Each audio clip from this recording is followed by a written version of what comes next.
Elon Musk, the visionary behind Tesla, SpaceX, and X, is not just the world's richest man, he's also one of its most influential and controversial voices.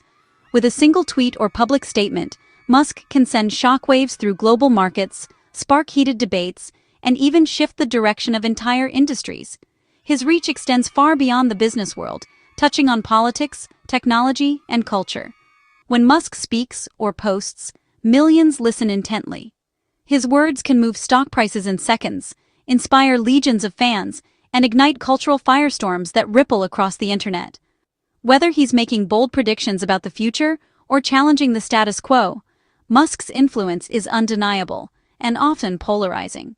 His recent public feud with Netflix isn't just a celebrity spat, it's a high-stakes clash between two titans, each representing opposing worldviews and massive audiences. On one side, Musk, who has built his brand on disruption and challenging norms. On the other, Netflix, a streaming giant that has redefined entertainment and cultural influence for a generation. Musk positions himself as a fierce defender of free speech, warning against what he calls the woke mind virus.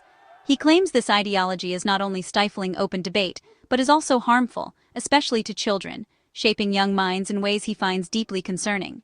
For Musk, the fight is about preserving the freedom to think and speak without fear of censorship. Netflix, meanwhile, champions diversity and inclusion, making these values central to its brand and the stories it tells. The company has invested heavily in content that reflects a wide range of perspectives, aiming to create a platform where everyone can see themselves represented on screen. This battle is about more than just TV shows or social media posts. It's about who gets to shape the narratives our children see, and what values our biggest corporations choose to reflect. It's a struggle over the cultural messages that reach millions of homes every day, and the power to influence the next generation. Understanding this conflict offers a window into the larger cultural struggle playing out across the Western world, a battle over identity, values, and the future of public discourse. It's a debate that goes far beyond two powerful brands, touching on the very fabric of society. So, where is the line between representation and indoctrination? And how did one man's outspoken opinion spark a global movement to cancel a subscription, forcing millions to reconsider what they watch, and why? The controversy erupted with a single post. Elon Musk on X urged his 227 million followers to cancel Netflix. The message was clear and direct, sparking immediate reactions across the platform. Musk's influence on social media is undeniable, and his words quickly set off a chain reaction, with thousands of users chiming in within minutes. The hashtag #CancelNetflix began to trend almost instantly, as people debated the merits and motivations behind Musk's call. This wasn't a passing comment. Musk doubled down, posting and reposting attacks on Netflix over 24 times. He used his platform to keep the conversation alive, ensuring that the issue stayed at the top of people's feeds. Each new post reignited the debate, drawing in more voices and amplifying the controversy. He personally canceled his own subscription, calling on others to do the same, for the health of your kids. Musk framed his decision as a moral stand, suggesting that parents had a responsibility to protect their children from what he described as harmful content. His public cancellation was meant to set an example, encouraging others to follow suit. Musk's posts warned parents that Netflix's content posed a threat to children, framing it as a matter of child safety. He argued that the streaming giant was exposing young viewers to ideas and themes that could be damaging, and urged families to reconsider their subscriptions. He amplified memes depicting Netflix as a Trojan horse for a transgender woke agenda. These memes spread rapidly, fueling the narrative that Netflix was pushing a specific ideology under the guise of entertainment. The imagery and language used in these posts were designed to provoke strong emotional responses and rally support for Musk's position. Musk argued that Netflix isn't just including diverse characters, but actively promoting a political viewpoint on gender identity. He claimed that the platform was shaping cultural conversations in a way that aligned with a particular set of beliefs, rather than simply reflecting society's diversity. This accusation intensified the debate, drawing in critics and supporters alike. His campaign quickly trended, with Cancel Netflix spreading across social media. The hashtag became a rallying point for those who shared Musk's concerns, as well as a target for those who opposed his views. The conversation spilled over into other platforms, reaching audiences far beyond Musk's immediate followers. Supporters echoed his call, turning a personal grievance into a global news event. Online communities organized boycotts, and some even shared screenshots of their canceled subscriptions as proof of solidarity. The movement gained momentum, drawing attention from media outlets around the world. Musk's relentless messaging forced a public conversation about the values promoted by one of Hollywood's biggest players. The debate over Netflix's content and its influence on culture became a flashpoint, raising questions about the power of media, the responsibilities of tech leaders, and the role of streaming platforms in shaping public opinion. Central to Musk's campaign is his claim that Netflix is spreading a woke mind virus, an extreme progressive ideology he sees as intolerant and destructive.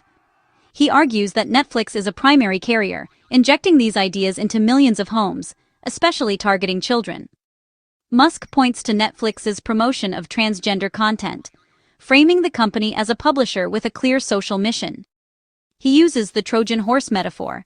Family-friendly shows, he claims, are used to smuggle in controversial ideas about gender identity. For Musk and his supporters, this is ideological indoctrination, not mere representation. The narrative resonates with those who feel alienated by rapid cultural shifts and see traditional values under attack. Musk's war on Netflix is a proxy battle in a much larger culture war. The controversy ignited with a single moment. A clip from Netflix's animated series Dead End, Paranormal Park, where a main character openly comes out as transgender.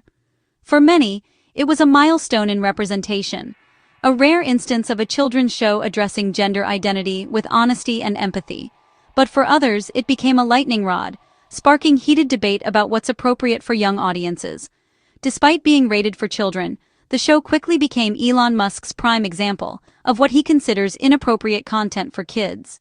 He argued that such themes were being introduced too early, and that parents were not being given enough warning or control over what their children might see. Musk and his supporters soon broadened their criticism, targeting other popular children's shows like Cancellation and The Babysitter's Club.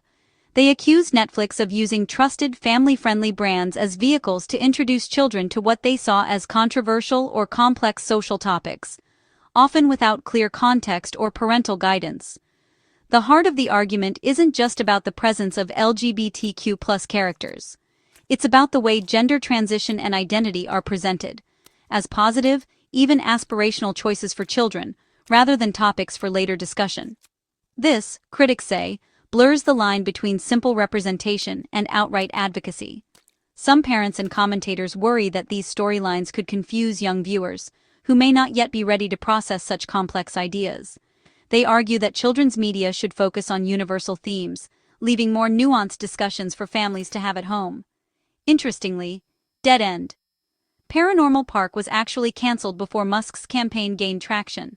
Yet, its continued presence on Netflix has turned it into a symbol for critics, representing what they see as a broader trend in children's entertainment. Clips from these shows have gone viral, spreading rapidly across social media platforms and fueling an ever-intensifying digital culture war. Each side uses these moments to rally support, often amplifying outrage or celebration far beyond the original context. In this ongoing battle, nuance is often lost. The shows themselves become symbols, rallying points for both critics and defenders, while the real questions about children, media, and identity remain as complex and unresolved as ever. Musk's critique goes beyond content. He targets Netflix's corporate culture, accusing it of ideological bias. He points to Netflix's diversity reports and employee political donations, framing them as evidence of an anti-white hiring bias and a lack of political diversity. Musk claims Netflix is an ideological monolith where dissenting voices are unwelcome. This taps into broader distrust of woke capitalism, where companies are seen as pushing progressive causes over shareholder value. Musk argues that the problem isn't just a few shows, but a company-wide commitment to a single worldview. For critics, the only solution is to withdraw financial support entirely. By expanding his attack to Netflix's internal operations, Musk frames the boycott as a necessary stand against corporate activism. Musk's campaign is deeply personal. His estrangement from his transgender daughter Vivian shapes his views. He blames woke ideology for their rift, claiming it radicalized her and tore their family apart. Musk's warnings to parents come from his own painful experience, making his campaign resonate with others who share similar fears. Critics argue Musk is projecting his personal pain onto a public stage, using his platform to wage a broader cultural battle. Supporters see him as a father fighting for families. Detractors see a billionaire airing private grievances. Regardless, Musk's personal story adds emotional weight to his public crusade. It's impossible to separate his war on woke culture from the tragedy of his fractured family. This context fuels both the passion and controversy surrounding his campaign. Musk's call to cancel Netflix quickly gained support from conservative commentators, politicians, and celebrities. Actor Rob Schneider publicly thanked Musk for standing up against the evil trans indoctrination programming. Right-wing media personalities amplified the boycott, producing articles, podcasts, and videos dissecting Netflix's content. These voices helped legitimize the campaign, framing it as a principled stand rather than a fringe movement. The alliance created a sense of community among those who feel their values are under attack. The boycott became a cultural phenomenon, demonstrating the power of coordinated digital campaigns. Musk's initial posts sparked a movement that reached far beyond his own followers. Netflix has remained silent, declining to comment on Musk's campaign. This non-engagement strategy is typical for corporations facing social media storms, but it's fueled speculation on both sides. Supporters of Musk see the silence as guilt, defenders see it as strength. Netflix's recent decision to stop reporting subscriber numbers makes it hard to measure the boycott's impact. Online, the debate is fierce. Some cancel subscriptions in protest, others subscribe in solidarity. The polarized reaction shows this is about more than Netflix. It's a proxy for deep cultural divisions. The true effect on Netflix's business may never be clear. What's certain is that the controversy has ignited a passionate, ongoing debate. The Musk-Netflix clash is a defining cultural moment, turning children's cartoons into battlegrounds in the war over values. Musk frames himself as a truth-teller fighting a dangerous ideology.